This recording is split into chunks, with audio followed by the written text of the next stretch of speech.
I'm Remy Blaire in San Francisco. The 8th Annual BioTech Showcase and the 34th Annual JP Morgan Healthcare Conference are wrapping up. But before attendees start trickling out of town, I'll be talking trends as well as outlook for 2016. We got a guest today, Dr. Matthew Cordaro, energy expert. He come on the right time. If you see oil, it's still sliding today. I mean, when you look at it, it's down from 150 basically this time last year to 30 bucks. Is it going to 20? Is it going to 10 like some people ask? We'll find out.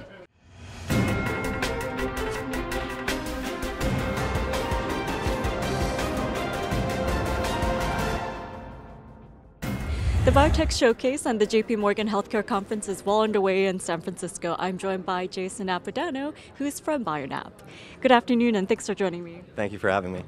Well, the BioTech Showcase as well as the JP Morgan Healthcare Conference takes place at the beginning of every year here in San Francisco. You've been attending both for nearly a decade, so what's your outlook for the new year? Yeah, it's interesting because this year is one of the worst years for biotech that I've been here. But if you look around the conference, it's incredibly well attended. I mean, every year this conference gets bigger and bigger. So the interest in biotech is still at all-time highs. The stocks aren't necessarily doing all that well, but the interest is high. So for 2016, there are a number of forces that are kind of weighing on the market. You've got oil, which has nothing to do with biotech stocks, but it's still driving the market down. You've got China, you've got terrorism, you've got the Fed raising interest rates, you've got the election, which is having a major impact on the market because you've got candidates talking about attacking pharmaceutical companies and talking about drug pricing and things like that. So 2016, I'm expecting the market to be choppy, to be difficult. It's going to be a stock picker's market. All of the myriad of things that I've said that are weighing on the market, you still have what seems to be a very favorable FDA. We had record drug approvals last year. You've got companies that are doing as good science, if not better science, than has ever been done. You've got companies that are curing diseases with new proteins, with gene therapy, with cell therapy, and curing diseases that were once chronic. And so you've got these positive forces of favorable FDA, cutting edge science, and thanks to the recent pullback, you've got favorable valuations in some of these names. So I do think it will be a stock picker's market in 2016. Jason, you brought up a lot of important points there. Everyone I've spoken to so far at the BioTech Showcase, they've said that overall fundamentals in the biotech space have not changed. And we will be watching any IPOs as well as M&A action coming out this year. But you also shed light on some sectors that you think are innovative. Now, heading into the new year, what do you think will be hot in terms of biotech? Sure. The things that were hot in 2015, I expect to continue to be hot in 2016. That's gene therapy, that's immuno-oncology. And so really what you're looking for is the companies that were doing proof of concept work last year, you're now looking for bigger trials, pivotal data, more reason to get excited about these areas that, like I said, are starting to cure diseases that we've never had an opportunity to cure before. And so I expect, again, the interest will be there, and now it's time for these companies to execute. And Jason, you're an independent analyst, so of course you'll be looking at technicals as well as fundamentals. And of course 2016 is an election year. At the end of last year, the drug pricing controversy weighed on the sector overall. So what will you be paying attention to? I think that is to use a colloquialism, I think that's a lot more bark than bite. I think that the candidates, whether it's Hillary Clinton or Bernie Sanders or whoever, it's posh for them to attack the pharmaceutical companies. It resonates well with people that are paying high money for drug prices. But I think the thing that's lost within that bark is the fact that these companies are curing diseases. And people don't understand. I mean, you can pay $100,000 for a cure for hepatitis C, and that sounds like a lot of money, but hepatitis C is a chronic disease where you might have to pay $20,000 or $30,000 every year for the rest of your life. So I think when you look at drug pricing as an issue, it's a lot more bark than bite. I don't think you're going to see Congress do anything. Congress is not going to tell Gilead that they need to lower the price of their drugs. And the pricing will remain a hot button issue for the election, but again, I think it's mostly headline risk. And last but not least, before I let you go, in the overall healthcare space, what interests you the most? Yeah, I'm really interested right now in immuno-oncology because, again, you've got cancers that companies that are showing progress with cancers where we've never been able to show anything before. So you've got some large cap names like Juno and Kite and Bluebird that are doing interesting things in immuno-oncology. And then you have some smaller names, and a name that I cover, again, as a small cap analyst is Immune Pharma, and they actually had a press release out this morning where they talked about, they laid out some goals for their immuno-oncology programs for 2016, and that's great because that gives investors an idea of what the catalysts are going to be for the company for the year, and it allows management to execute and hit those milestones that they've laid out. So those are the kind of things that in a bad market, as an analyst, I look for companies that are laying out milestones and then executing on those milestones. Hopefully by the end of the year we can go back and say this is a company that's valuation has gone up because they've done the things that they said they're going to do. Well, Jason, the year is just getting underway, so thank you so much for giving us your insight as well as overview. Thank you.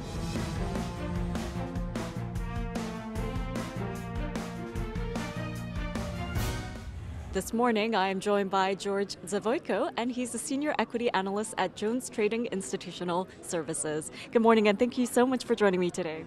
Well, thank you. It's a pleasure. Well, we just came out from the conference presentation, and you presented on the small cap watch list for 2016. It's been a pretty rough start for the healthcare sector for this year so far, but what sectors as well as industries are on your watch list? Well, you're right. I mean, the start for the year was pretty bad. But I think underlying the theme for 2016 is the fact that the biotech fundamentals basically are unchanged. I think that over the past few years, the development in both the science and the tools to advance the science have made a pipeline of drugs that are going to be coming to fruition in 2016 in terms of advances in immuno-oncology, for example, gene therapy, cell therapy, immuno-oncology. I think I may have already said that. And I think we're going to see some fundamental changes in the way medicine is administered to patients who currently are difficult to treat or with unmet clinical needs. And George, I'm glad you mentioned that you believe fundamentals have not changed so far. It is an election year, and last year we did get the controversy regarding drug pricing, so I'm sure that will be on your watch list along with overall global fundamentals as well. But heading into the new year, are there any specific names that you can give the viewing audience that you'll be watching this year? Well, let me just mention something about the pricing issue. I think you're right. I mean, there are in the past year, for example, some of the ridiculous increases in prices that we're seeing, hit the media, and a lot of people got very upset about what levels the prices are reaching. But behind that, really, is some remarkable progress in being able to treat patients. And I think the industry as a whole has done a poor job in transmitting or enunciating basically how much progress they've really done in this field. So just take HCV, for example. It was uncurable, now it's curable. So this has to be taken into account for some of the prices because you don't want to beat back the innovation. The innovation is important for this industry. It's critical for this industry. And to put any policies in place that keep that from happening, I think would be counterproductive for the industry and for the healthcare of the nation as a whole. Having said that, there's a limit to how high a price of a drug can go. And when you get up to levels of over $500,000 or $1 million for a treatment, then you end up with the reimbursement issues. How are the insurers going to amortize that payment for the drug? So there's still a lot of question marks, but I think fundamentally the advances being made will justify the higher pricing.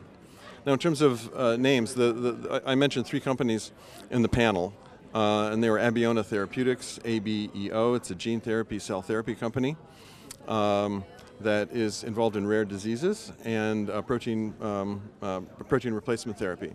So the risk for this company is mitigated by being in these two separate indications.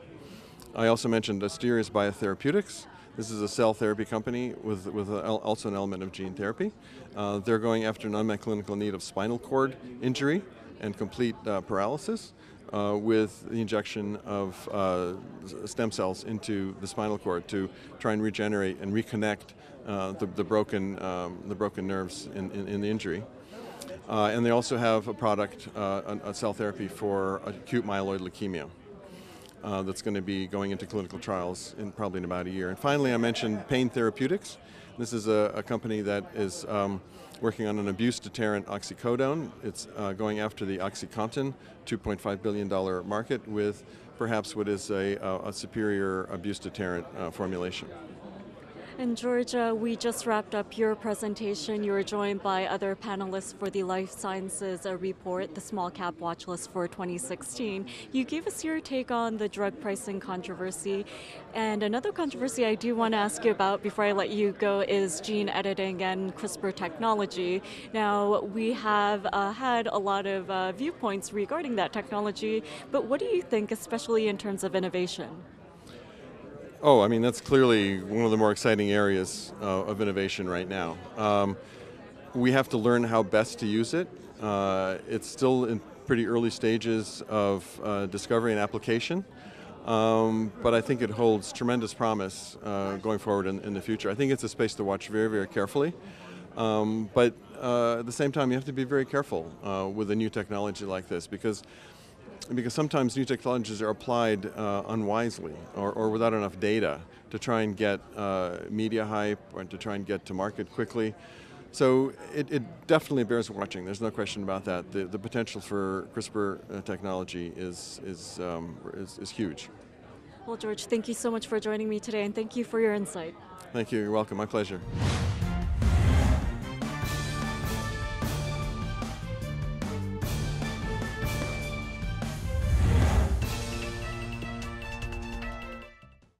Guys, I got the jerseys.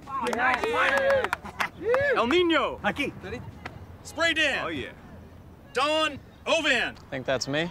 You guy. It's $40. Can you cover that? I'll send it to you right now. Done. Okay, got it. So Hat-Trick Rick, he's the best player on our team. You get the ball, you give it to him. Great. Rick. On your phone, online, on the go, Wells Fargo makes it easy to get banking done. All right, Don, you're on. Nope, just kidding. Doug, you've been staring at that for a while, huh? Listen, TD Ameritrade has former floor traders to help walk you through that complex trade, so you'll be confident enough to do what you want. I'll pull up your number. Blammo. Let's get those guys on the horn. Ooh. Looks like it is time to upgrade your phone, Douglas. For all the confidence you need, TD Ameritrade. You got this. Let's go, Serena. Fight, fight. Come on, fight. Can't stop me now. Come on, Serena. Can't stop me now. You don't want me. Can't mess with this. Back to the top. Here we go. You don't 2, want me. 4, 5, 6. Whoa, stop. Let's go back. 1, 2. Whoa, we're going to stop there. I bet we can do it even better. It took tennis legend Serena Williams, fencing champion Tim Morehouse, and the world-famous Rockettes years to master their craft. But it took them only moments to master paying bills at Chase.com, depositing checks at Chase ATMs, and transferring funds on the mobile app.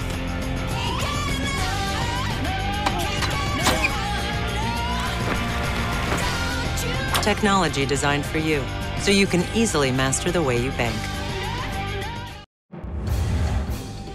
Pluristem is a NASDAQ-listed company. We're here at the BioTech Showcase in San Francisco, and we'll be talking to the chairman and CEO. Good afternoon, and thank you so much for joining me. Good afternoon. Well, Clearstem recently announced that it will begin a phase 1 trial for its products. So could you tell me about this FDA clearance for the IND? Yes, of course. There's a product called PLX R18. PLX stands for placenta expanded cells, and R18 for radiation, and 18, which is in Hebrew, live. So the purpose of the product is to deal with bone marrow failure. And the first IND we received for that product is to treat patients that underwent bone marrow transplantation that failed. So whenever you have insufficient engraftment of the bone marrow transplant, the PLX-R18 will be injected to those patients with the goal to recover the 3 blood lineages and to save their lives. And Zami, Pluristem makes cell therapy products that are placenta-based. So for our viewing audience, could you tell me what other products are in your pipeline? We have today 2 products in the pipeline. The first one, which started clinical studies back in 2009, called PLX PAD. Again, PLX for placenta expanded cells, PAD for peripheral arterial disease. And we conducted clinical studies in critical limb ischemia, which is the end stage of diabetic complication. As we speak, we run an intermediate claudication study, and we announced recently a successful study in muscle injury associated with hip replacement. And Zami, we're here at a biotech conference. There's another healthcare conference going on across the street as well. So could you tell me your take on trends you're seeing in the healthcare as well as biotech space in 2016? If you look into the biotech space, it looks like the immune therapy is the most successful product and raised a lot of attraction and excitement from the pharma company. We strongly believe that in 2016, cell therapy, which we represent that sector, will flourish and will see many success stories, good clinical data in 2006, which will build the interest of the cell therapy as it was or as it is with the immune therapy. And last but not least, before I let you go, some people in the viewing audience might be curious about the outlook for Pluristem financially as well as the company. So what's your take? I think that 2016 for Pluristem will be important in twofold. One, clinical data results will be published during the year. And second, we strongly believe that the rise of the interest of the Japanese companies for regenerative medicine may lead to a deal, out-license deal in Japan with our CLI program. Just to remind people that we have been accepted by the PMDA, the Japanese FDA, under the conditional approval process, and we are moving into the CLI program in Japan.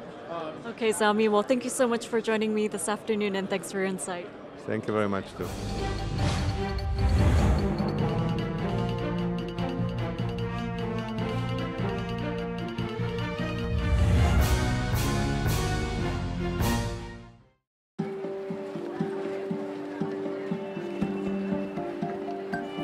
Good. Very good. You see something moving off the shelves, and your first thought is to investigate the company. You are Type E. Yes, investment opportunities can be anywhere. Or not. But you know the difference. eTrade's barcode scanner. Shorten the distance between intuition and action. eTrade. Opportunity is... Before they sat down, one more time, just for themselves. Before the last grandchild graced the stage. Before Katie and her husband hit that rough patch. Before Kevin finally came home and the first grandchild arrived. Before the sons-in-law, daughters-in-law, and Brad's brief brush with the law. Before the second British invasion.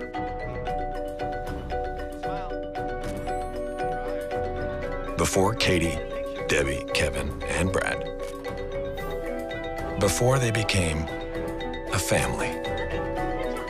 There was a connection that started it all and made the future the wonderful thing it turned out to be. We know we're not the center of your life, but we'll do our best to help you connect to what is. Sometimes the present looked bright, sometimes romantic. There were tears in my eyes, and tears in my eyes. And so many little things that we learned were really the biggest things. Through it all, we saved and had a retirement plan, and someone who listened and helped us along the way. Because we always knew that someday the future would be the present. Every someday needs a plan. Talk with us about your retirement today.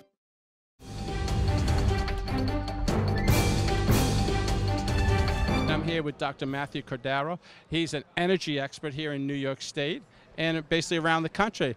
And you know, Doc, you're coming at a great time. I mean, oil, I mean, we saw it at 150 basically a year ago. Now it's at 30.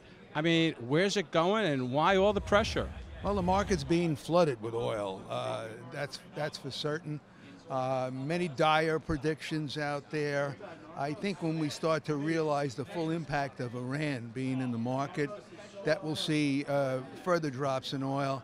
I don't think it's going to go much below the low 20s, however, and then over a period of time there'll be some volatility, and then it'll settle out and stabilize at some point between $40 and $50 a barrel, I believe. We're not going to see the $100 a barrel oil anymore. That's for certain. That's gone. No more? For the foreseeable future, as far as I can see, anyway, out there.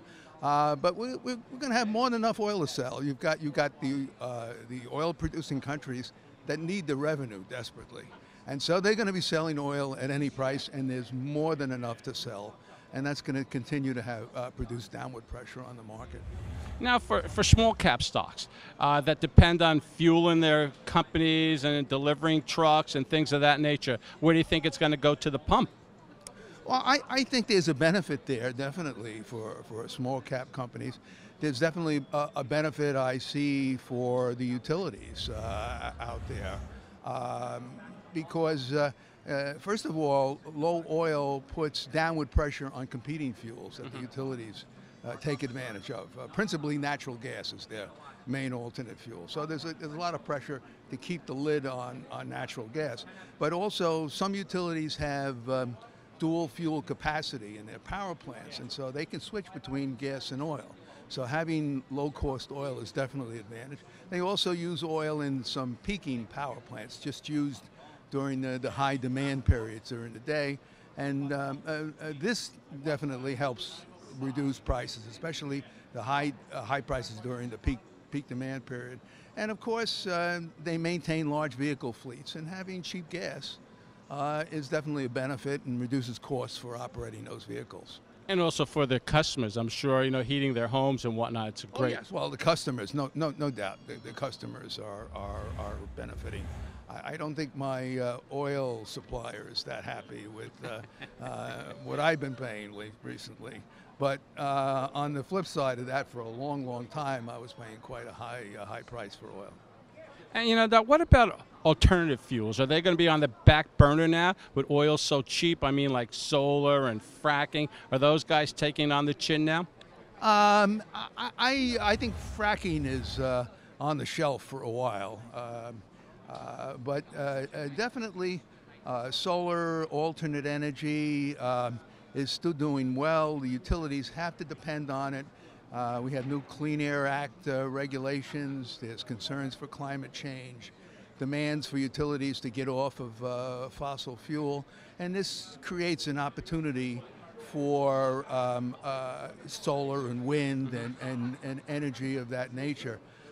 We're fortunate that we don't have rapidly increasing demand for electricity right now. So that's relieving the pressure somewhat on the utilities. But the utilities still, nevertheless, have to respond to the government regulations that have been issued, and are moving in the direction of utilizing more renewables or promoting more renewables. You know, Doc, you bring up a good point. Right now in the Northeast, the weather's been great. It hasn't been that cold. But, you know, eventually we're going to meet the summer. It's going to come upon us quicker than we know.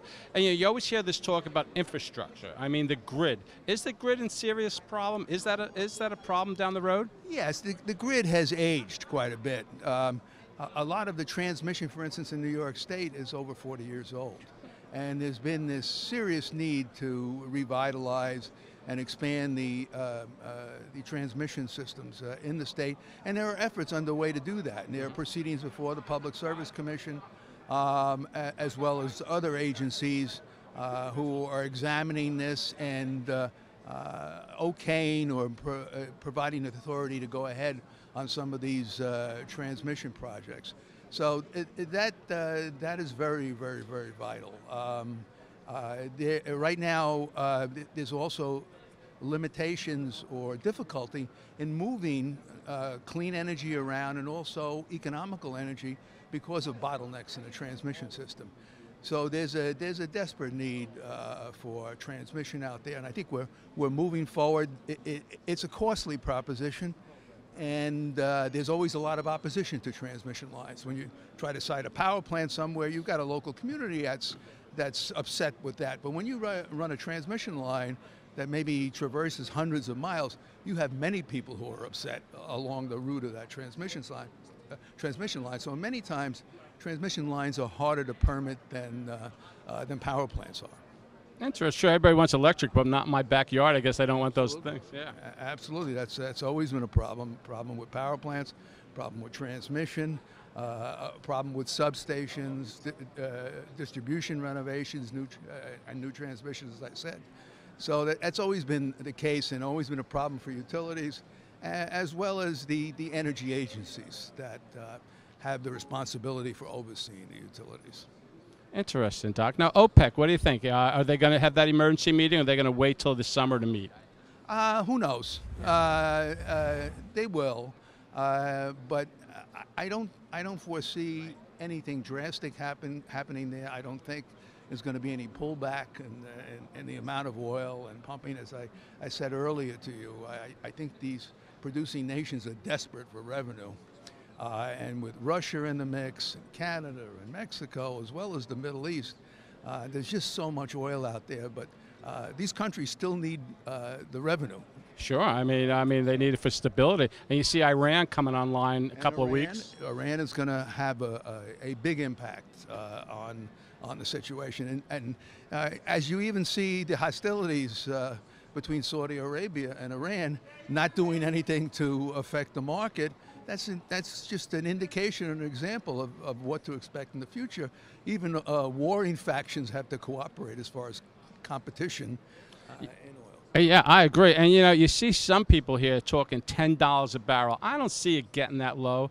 I think maybe the mid-20s. Your thoughts? Yes, I think so.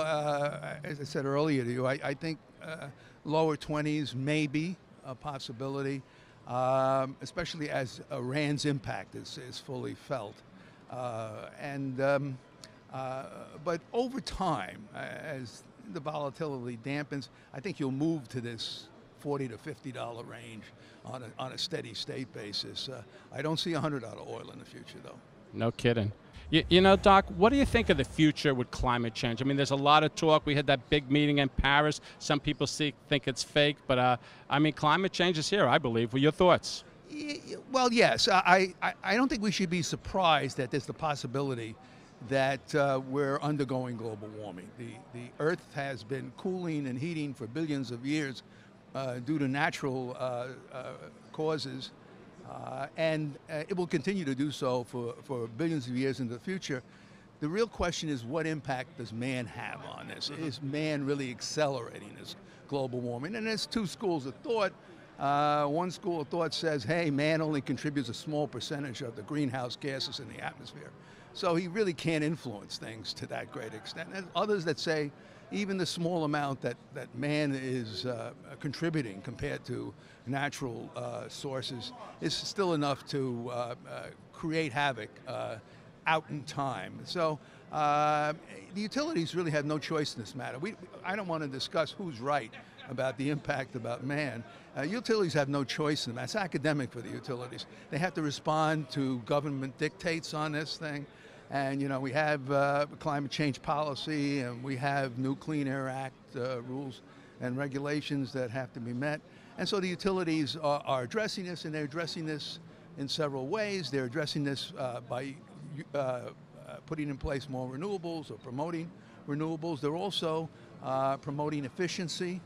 They also have demand response programs, which are part of this. And in fact, there's also been a renewed interest in nuclear power plants. There are 3 new plants being constructed in this country, and hundreds throughout the world. And they've also recognized that there's a significant need to keep the existing power plants, nuclear power plants, operating to offset the amount of carbon being emitted to the atmosphere by fossil units, and that we should continue to operate them for as long as possible. And I think that's definitely the case.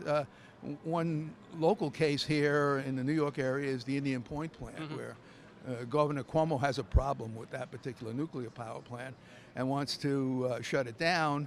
But that plant provides 25% of the energy to New York City. Can't shut it down. So it's very difficult, especially when it's a source of clean energy.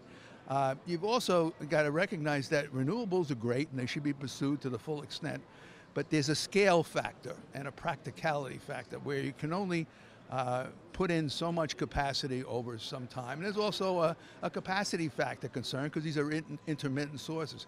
So you've got to back those up somehow. And the only way to make a large impact on greenhouse gas emissions is through something like nuclear power plants or to build natural gas plants who, as a fossil fuel, natural gas emits less greenhouse gases than oil or coal. And so natural gas is always an alternative. And you're 100% right. I was recently in Asia, in China, in Hong Kong, and I tell you, you go outside in Beijing, it looks like a cloudy, smoggy day, but it's just all air pollution. If you take a plane and go up 30,000 feet, the skies are beautiful. Yes, it's a problem, especially a problem in China. We've done a lot to clean the air up here in the United States through the regulations and the environmental rules that have been put in place, and I think we can go even further. And natural gas has been one of the steps, and it's been fortunate that natural gas has been cheap and abundant too at the same time. So it comes at a good time. But I really believe that there is an opportunity for a resurgence in nuclear power in the United States as well as the world, and we're seeing that in the world as hundreds of nuclear power plants are being built throughout the world. You know what I want to ask you also? Solar for homes. I mean, will those batteries ever, that technology change? I mean, is solar a viable alternative in the average home, or is it too cost expensive now? Well, it is for the homeowner because they're incentivized. Right. I mean, there's an incentive. There's tax benefits. There's rebates associated with it. So most homeowners pay very little for their solar, and there's a break-even proposition which develops over a reasonable period of time, 5-6 years, something in that order of magnitude. So it makes sense for the individual homeowners. I think there's some question on the viability of utility-scale homeowners, where you're putting in large blocks of solar power. I think there's a cost factor. There's a land use factor because these larger-scale solar units require much more acreage than any other similar source of energy. A 30-megawatt plant will require 200 acres of land. 200 acres. And from the standpoint of for traditional sources, you can generate 30 megawatts in a garage someplace. I mean, as far as the size of it goes.